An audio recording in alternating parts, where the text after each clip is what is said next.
HOA blocked the gate from paramedics. Now there's a body count and a federal lawsuit. One keypad stood between life and death. HOA rules chose death. The override was disabled. The gate didn't open, and now the coroner's not the only one asking questions. What began as just policy ignited a federal case, a public reckoning, and a wrongful death ruling no clipboard could erase. Because when a neighborhood locks out help, they open the door to something far bigger. Before we deep dive into this interesting story, subscribe to our channel and tell us where are you watching from. Share in the comments below. Never meant to come back to Sycamore Ridge. The street looked the same. Manicured lawns, retired Labradors basking on front porches, American flags faded just enough to seem modest. But under the surface, something had changed. You could feel it in the way neighbors kept their smiles tight and their complaints quieter, like everyone was holding their breath. Mom died in late spring, cancer, quick and cruel. Dad was already sick by then. Stage 4 cop PD. After her funeral, I packed up my apartment in Phoenix, gave my notice, and moved back into the house I swore I'd never live in again. I didn't do it out of guilt. I did it because Dad had no one else, and somewhere deep down, I knew I wasn't done with this place yet. The neighborhood was under new management, or so they called it. A few months before I returned, there'd been what the locals described as a board coup. The long-standing HOA president, a war vet named Mr. Riley, had been ousted by a more efficient leadership group. At the center of it was a man named Curtis Fallon, a tech consultant who treated neighborhood rules the way a software engineer treats code, with absolute control and zero patience for exceptions. One of the first things the new HOA did was install an automated security gate at the only road in and of Sycamore Ridge. They claimed it was for community safety and crime deterrence, even though the most scandalous thing to ever happen here was a raccoon stealing someone's Amazon package. At first I didn't think much of it. Lots of neighborhoods have gates. But then I learned they had revoked all emergency override access, even from paramedics and fire. When I brought it up at the next HOA meeting, Curtis didn't even look up from his tablet. He just said, "We've disabled the universal override. Too many backdoor vulnerabilities. Liability risk." I said, "But what if someone has a heart attack? What if a fire truck needs in?" He replied, "They can call the number posted on the gate." A number. I stood in that meeting room, flanked by neighbors too afraid or too apathetic to challenge him, and said, "You do realize seconds matter in emergencies, right?" Curtis smiled like I'd just told a child's bedtime story. "Then perhaps you should avoid emergencies." That's when I realized this wasn't about safety. It was about control. And the worst part, no one seemed to care. Over the next few weeks, Dad got worse. Breathing treatments, oxygen tanks, sleepless nights. Once he passed out in the hallway. I called 911, and when they showed up, I had to sprint to the gate and punch in the code manually. It took 4 minutes. I timed it. I sent letters to the HOA. Emails. I called their resident support line. No response. When I finally sent a certified letter, someone at the HOA office refused to sign for it. Like if they didn't acknowledge the problem, it couldn't possibly exist. That gate became a kind of shadow, following me every time I walked outside, mocking me with its silent confidence. It didn't have to do anything. It just had to stand there. Cold, unyielding, lawful in appearance, but lethal in effect. Dad noticed it too. One night, while we were watching an old Western, he turned to me and said, "They locked us in, didn't they?" I said no. He just smiled weakly. "Feels like they did." And the worst part is, I didn't know how right he was. I kept telling myself, this is temporary. Someone will step in. Logic will win. People will realize how dangerous this is. But that's not how things work here. Not in communities run by laws, instead of common sense. It's strange. The things you remember. The color of the sky the day the gate was installed. The whirring sound it made when it first closed. The way Curtis waved at the contractors like he was cutting a ribbon. They said it was just a gate. But that gate would become the reason my father never got the help he needed. And by the time anyone noticed, the clock had already run out. The gate clicked shut every night at 9 modern p.m., a soft mechanical sound that echoed like a gavel in my ears. By now I knew the routine, knew it better than anyone. What I didn't know What I couldn't know was how many times I'd walk out onto the porch, watching an ambulance light flicker in the distance, wondering if it could get in. The first time it happened to someone else, I thought it would spark change. Linda, 2 doors down, collapsed in her kitchen. Her pacemaker shorted out mid-boil while she was making spaghetti. Her husband called 911 and ran to the gate with a flashlight and a code on a sticky note. The paramedics didn't make it in for 7 minutes. Linda lived, but barely. I showed up at the next HOA meeting, armed with a manila folder, a shaky voice, and a whole lot of fury. Curtis leaned back in his seat, flanked by board members who nodded whenever he blinked. I said, "We've had 2 emergencies in less than a month. Your gate delayed response both times. You've got to fix this." He didn't flinch. "That's not an HOA issue," he said flatly. "It's up to the emergency services to coordinate with the system." I stared at him. "You removed the override function. They can't coordinate with it." Curtis clicked his pen once, slowly. "We have procedures in place. If EMS chooses not to follow them, that's their liability, not ours." I swear I felt the room tilt. I went home and wrote everything down. Every call, every email. I included screenshots, delivery receipts, even photos of the HOA notice board where they'd quietly removed the emergency contact poster. Then I sent it all certified mail to the HOA, the property management company, even the fire chief. The HOA refused to sign for it. Again. So I switched to email. I tagged every message as urgent. I asked for a meeting. I offered to help draft a new emergency policy. Nothing. Just a series of generic auto replies that said, "Your message has been received. Estimated response time, 5 to 7 business days." By then, Dad was getting weaker. His oxygen machine ran 24/7. I slept on the couch because the bedroom upstairs was too far if he needed help.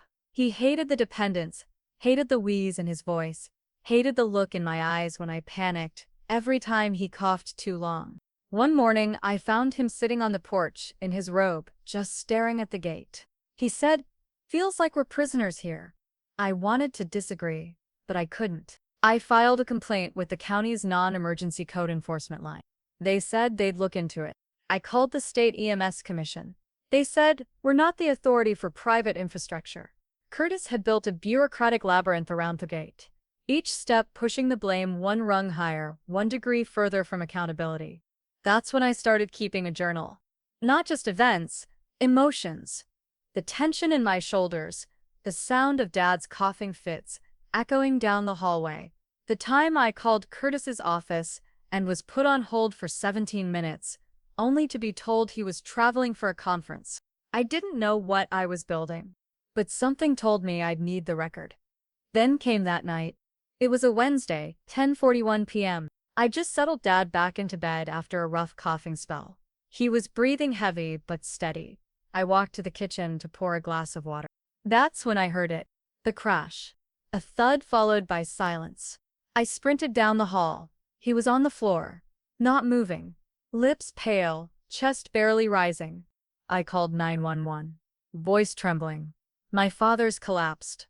I think it's his lungs, please, we're at Sycamore Ridge. Unit 1-4. I remember the dispatcher saying, "Ma'am, we're outside, but the gate won't open." I felt the words hit like ice water down my spine. I ran. I didn't even put on shoes. I bolted out the door, past our dying porch light, sprinting toward the glowing red keypad at the gate. My fingers fumbled the code. I messed it up. Tried again. The gate finally began to whir open. By the time they reached him, 5 minutes had passed. It only takes 4 to suffocate. I watched the paramedics work, fast, focused. But I knew. You just know. I rode in the front seat of the ambulance, silent, staring at that damned gate in the rearview mirror as it closed again behind us. Like nothing had happened. Like it hadn't just killed someone. The emergency room was too bright, too clean, too quiet for what had just happened. I sat in a plastic chair while a machine beeped behind a curtain, and a nurse offered me a lukewarm cup of something that might have been coffee. I couldn't drink it. My hands wouldn't stop shaking. Then the doctor came in. His face said it before he did. He had a fighting chance, he began, slowly. But the delay, those 5 minutes, meant the oxygen deprivation was irreversible. I didn't cry, not then. I just nodded. Like I understood, like it made sense. But it didn't, not one part of it. I went home that night and sat at the kitchen table, surrounded by tubes, pill bottles, and an untouched inhaler that didn't get the chance to work. And then I opened my laptop. I wasn't looking for closure. I was looking for someone to blame. I started with the HOA's website. Their Safety Enhancement Project tab proudly displayed photos of the new gate, complete with solar-powered locks and encrypted access logs. I clicked through every PDF. Buried in one of the newsletters was a line. Installed under Standard Community Upgrade Protocol, no permit required. That didn't sound right. So I dug deeper. I went to the County Building Authority's online permit portal. Sycamore Ridge had permits for pool resurfacing, sidewalk crack repair, even a dog park expansion. But for the new gate? Nothing. Not a single permit, not a modification form, not even a notice of construction. I called the county planning office the next morning and asked to speak with someone about community access structures. They transferred me to a woman named Karen, not that kind of Karen, thankfully, who agreed to meet with me in person. I brought a copy of the HOA newsletter, photos of the gate, and a timeline of the emergency response delays. She looked over the documents with a growing frown. Then she pulled up her own screen and typed, "You're right, there's no permit here. For a mechanized access gate, especially one replacing a manual entry, that's a violation." I leaned in. "What about the emergency override function?" "They disabled it entirely." She stopped, blinked. "They what?" I repeated it. She shook her head. "That's a direct breach of municipal fire code. Emergency services are required unrestricted access to all gated communities. It's not optional." She handed me her card. "You need to talk to an inspector." The next afternoon, a city inspector named David met me outside the gate itself. He wore khakis, a polo with the city logo, and a look like he'd seen one too many of these things go wrong. He inspected the keypad, took photos, and asked to see any documentation I had. I gave him my folder. After 30 minutes of measurements and muttered notes, he sighed. This was supposed to have a NOx override box. Fire and EMS have keys to those, universal access. But this, he tapped the keypad, this is fully custom, no override, no registration, no inspection record. That's not just against policy, it's a liability bomb. I asked, is it criminal? He paused. It's negligent, possibly more depending on the outcome. I told him the outcome. He didn't say anything for a long moment. Then, you need to file a formal complaint. I'll back you up with documentation. But this doesn't go away quietly. I left that conversation not with peace, but with direction. Curtis and his HOA board thought they were building walls to protect the community, but what they really built was a legal time bomb. They thought they could gate off risk, gate off consequence, gate off accountability. But in trying to seal the world out, they sealed the truth in. They forgot something basic. Something fatal. You don't just lock a gate, you register it. You regulate it. You make it safe. They'd failed on all 3 counts. I went home and opened a new folder on my desktop. I titled it, Wrongful Death, Evidence. And I typed the first line of my formal complaint. This is about more than code violations. This is about a man who died waiting 5 minutes for a gate to open. This is about negligence disguised as policy. They thought they could gate off liability, but they left the door wide open to federal scrutiny. Grief had teeth, but now mine had grown sharper. 3 days after I met with the city inspector, I sat down and filed the formal complaints. Not just 1, but 2. The first went to the City Department of Code Enforcement, citing failure to register a gated structure and the absence of a certified override device. The second? That one had more weight. A written grievance to the state EMS authority, specifically under the Emergency Response Obstruction Clause. I didn't even know that clause existed until I started digging. Now, I knew it by heart. Each complaint was attached with time-stamped images, the HOA newsletters, a transcript of my 911 call, and the statement from the ER doctor who said 5 minutes made the difference between life and death. I didn't sign them with my full name, just my initials, but I made sure the content screamed personal. Still, I knew how things worked. Bureaucracies don't move unless you give them a rein. So I gave them one. I sent a compressed folder of everything to the local newspaper. anonymously, through a Proton mail address I created for this exact purpose. 3 days later, an email pinged my inbox. The subject line was simple. Interested. Let's talk. J. Mathers, Metro Watch. We met in a coffee shop downtown. I wore a ball cap. He wore a notepad face. The kind of look that makes people nervous even when they have nothing to hide. I get tips like this weekly, he told me. But yours came with receipts. He called it a pattern of reckless neglect. I called it murder by bureaucracy. 2 weeks later, the story hit page 3 of the Sunday edition. The headline, HOA security upgrade may have delayed life-saving aid. That was the spark. But what came next? That was gasoline. The Monday after the article ran, 2 white SUVs pulled into Sycamore Ridge around 10:11 a.m. I saw them from my porch, emblems from the State Department of Public Safety glinting on their side doors. They didn't knock on doors. They didn't smile. They went straight to the HOA office at the community clubhouse, clipboard in one hand, enforcement citations in the other. Curtis wasn't prepared. He tried to stall them, claimed the gate system was temporarily undergoing review, and that documentation had been misplaced during a transition of board officers. The compliance officer, a stocky woman with mirrored aviators, replied, "Then I guess it's time we see the original approvals. All of them." I watched it unfold from the sidewalk like a quiet spectator at a chess match where one side didn't know they were losing yet. By noon they had issued 3 formal violations. By the end of the week, an emergency state-level review had been triggered. Turns out, this wasn't the first time Curtis's name came up in HOA overreach complaints. A quick search of his LLC revealed he'd consulted for 2 other communities, both of which had installed non-compliant systems that mysteriously disappeared once fines were involved. But this time, there was a body. I wasn't naive enough to think the system would solve everything, but I knew how to feed it the kind of fuel it couldn't ignore: documentation, precedent, public scrutiny, and a human face. My face. Neighbors started whispering, first in passing, then more openly.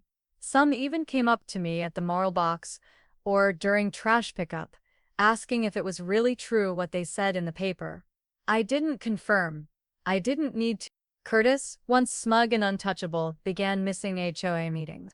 He sent out a pre-recorded voicemail claiming medical leave.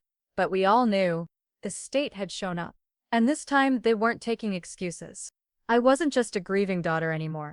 I was the reason the state opened their file cabinets. And once they opened them, they weren't going to like what they found. I should have seen it coming. When the state got involved, Curtis didn't show up with a counter-argument. He showed up with a clipboard. 2 weeks after the surprise inspection, I found the first fine taped to my door like a threat wrapped in legalese. Violation 0004, unauthorized lawn signage. Violation 007, visible trash cans on non-collection day. There were no signs. There were no trash cans. Just fabricated nonsense. Printed on official HOA letterhead. I thought it was petty, at first. Then the next one came. And the next. Overgrown lawn despite the fact that I'd mowed it the day before. Unregistered exterior lighting fixture. A porch bulb I hadn't changed in 3 years. It wasn't enforcement. It was punishment. Neighbors who once waved now avoided eye contact. Some glanced at my house like it was radioactive. The ones who whispered sorry under their breath didn't make eye contact long enough to mean it. Then came the envelope. A thick spiral-bound packet arrived via certified mail. It was a notice of special hearing, a formal summons to a community meeting where the board would vote on whether to initiate eviction proceedings for disruptive behavior and harassment of HOA personnel. Disruptive? For calling 911 while my father was dying? I knew what this was. They couldn't silence the journalist. They couldn't bury the state report. So they tried to erase me instead. The meeting was held in the community clubhouse. Same place where Curtis once smirked through my warnings. This time, he wore a gray sport coat and carried a binder stuffed with selectively highlighted emails, misquoted minutes, and screenshots from the Facebook post I hadn't even made. He cleared his throat real official-like and said, "This resident has made repeated, inflammatory accusations that have harmed the HOA's reputation and jeopardized property values. We are simply maintaining order." He paused for effect, then added, We sympathize with her personal loss, but grief is not a license to incite chaos. That's when I hit record on my phone. Not from my seat. He would have seen that. I had placed it ahead of time, hidden in my tote bag under the folding chair in the third row. Airplane mode. Screen off. But the mic? Hot. Curtis kept talking. About how some people weaponize tragedy. About how community cohesion demands accountability. About how I was a threat to neighborhood stability. It was perfect. After the vote, which thankfully didn't pass, he made the mistake of dropping his guard during a side conversation. I overheard him say to another board member, "We can't kick her out now, it'll look retaliatory. Give it a month or two." 2 hours later, I was home. Laptop open. I clipped the audio into a 53-second file, added subtitles, removed my name, uploaded it anonymously to the local neighborhood Facebook group. Caption: HOA board president caught discussing eviction strategy after state opens investigation into emergency gate delays. It spread like wildfire. Within 24 hours, the post had over 4,000 shares. People were tagging city council members, former HOA residents, even local attorneys. Curtis tried to get it removed, claimed it was edited out of context. But I had context. I had timestamps. I had the full recording uploaded to a Dropbox folder with public access. Suddenly, the paranoia wasn't mine anymore. It was his. He stopped showing up in person, sent proxies to HOA meetings. Neighbors who once nodded along with him began asking questions out loud. The fine stopped, but the tension didn't.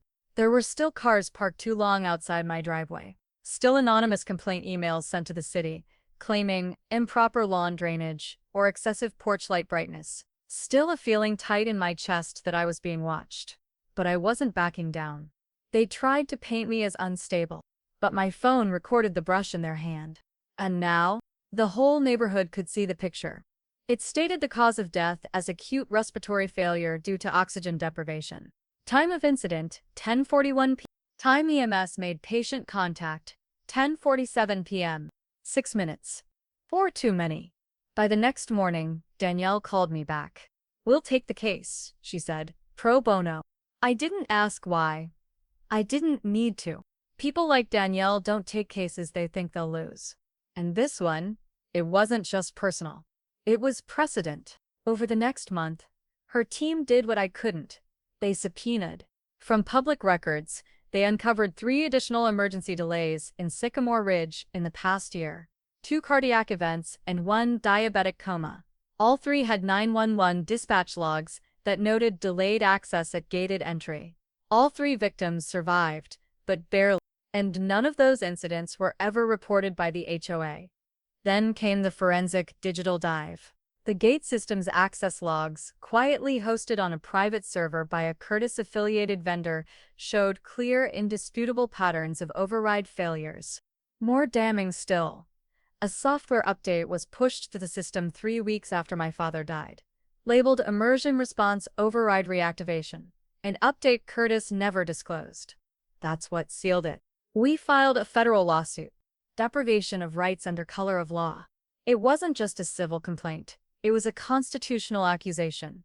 Because when a governing body, even a homeowners association, uses its power to obstruct emergency medical services, it doesn't just violate policy. It violates the 14th Amendment. Due process. Equal protection. The right to not be sentenced to death by infrastructure. The legal language was surgical. Wrongful death by obstruction. Systemic negligence with knowledge of harm. Suppression of override systems without municipal consent.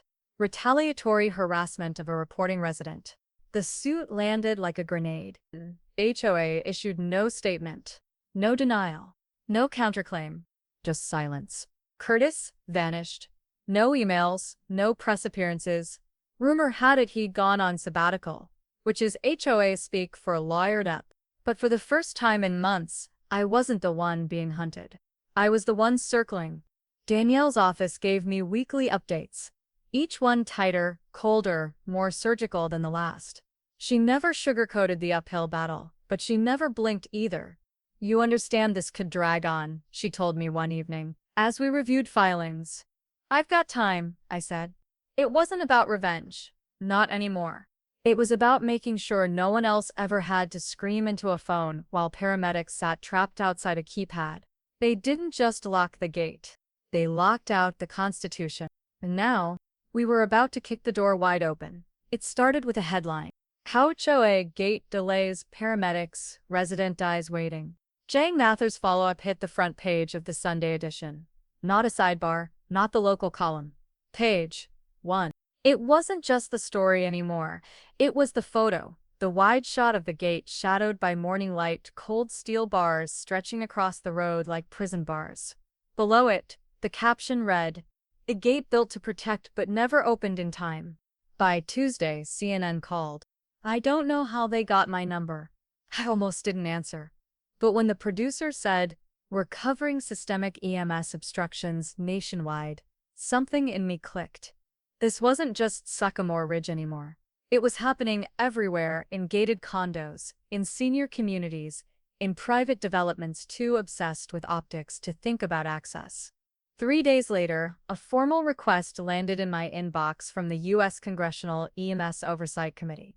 They wanted copies of the gate logs, the complaint files, and the HOA correspondence. Danielle coordinated everything. Her voice on the phone was steady, but I could hear the quiet note of momentum behind her words. "They're circling now," she said. "And Congress doesn't circle unless it smells blood or votes." The shift in the neighborhood was slower, but real. People who used to cross the street when I walked by now nodded. Some even stopped to talk. One man, a veteran who'd once yelled at me for airing our dirty laundry, brought over a stack of old HOA newsletters. He left them in my mailbox with a sticky note. "Found these from 2019. Thought you might need them. I was wrong about you." Curtis never responded to the media. Never held a press conference. Never apologized. Instead, he resigned. The letter came in a pale manila envelope, delivered to every resident. "Due to ongoing family stress and personal health matters, I am stepping down as HOA president, effective immediately." No mention of my father. No mention of the investigation. Just a signature, cold and crooked. I didn't cheer. I didn't smile. But I did sleep that night. Then the letters started coming. From strangers. From California, Maine, Texas, Indiana. Some handwritten, some typed and printed. A few emailed through burner accounts. People telling me about their fathers, their sisters, their children. One woman wrote about how her mother died of a stroke while the paramedics circled a gated senior community for 10 minutes. Another man wrote, simply, "They said the gate was for our safety, but it kept them out, not the danger." I kept every single letter, stacked them in a wooden box next to my father's old oxygen machine, now silent. I couldn't throw them away, because each one meant the weight wasn't mine alone anymore. Grief feels heavy alone, but in numbers, it starts to look a lot like justice. And justice, it had traction now. This wasn't just about fines or bylaws anymore. It was about the cost of being locked in, about the price of false safety, about the quiet cruelty of people who build systems to protect themselves, even if it kills someone else. Sycamore Ridge didn't feel like home again, but it no longer felt like the place where hope came to die. The gate still stood, but now it had a crack in it. And through that crack, the light was starting to get in. Federal court doesn't look like it does on TV. No soaring speeches, no slammed gavels, just quiet air, padded chairs, and the slow, surgical rhythm of legal chess. We weren't there to perform. We were there to win. Danielle opened with silence. She let it stretch until the jury leaned forward, not out of curiosity but discomfort. Then she began. "We are not here to debate the design of a gate. We are here because that gate was locked when emergency responders arrived. And because of that, a man died." She walked them through the timeline. No theatrics, just facts. She projected the 911 call log and the gate access log side by side. 10:41 p.m., 911 call placed. 10:44 p.m., paramedics arrived at gate. 10:47 p.m., gate finally opened. 10:52 p.m., pronounced unresponsive. Then came the gate log metadata, redacted only slightly. The override function disabled. Admin changes, unlocked. Last software update, post-incident. Danielle paused and looked at the jury. "That's not just a mistake. That's intent followed by cover-up."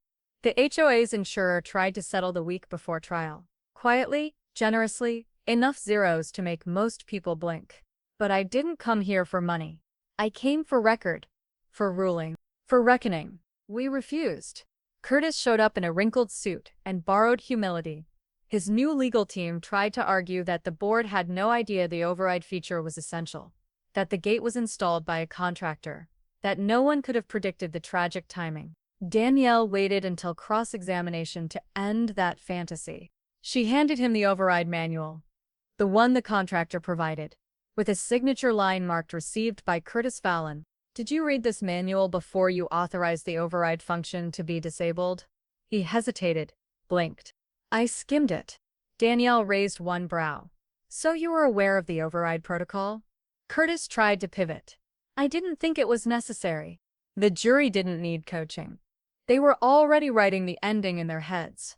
The verdict came down the next day. Gross negligence, wrongful death, willful endangerment. And then came the number, or $2 million in damages. Half in restitution, half in punitive. I didn't cry. I didn't clap. I just breathed, fully.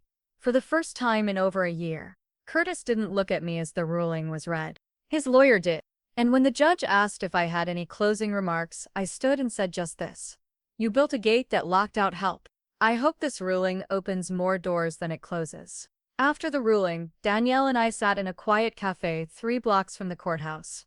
I signed the settlement paperwork without flinching.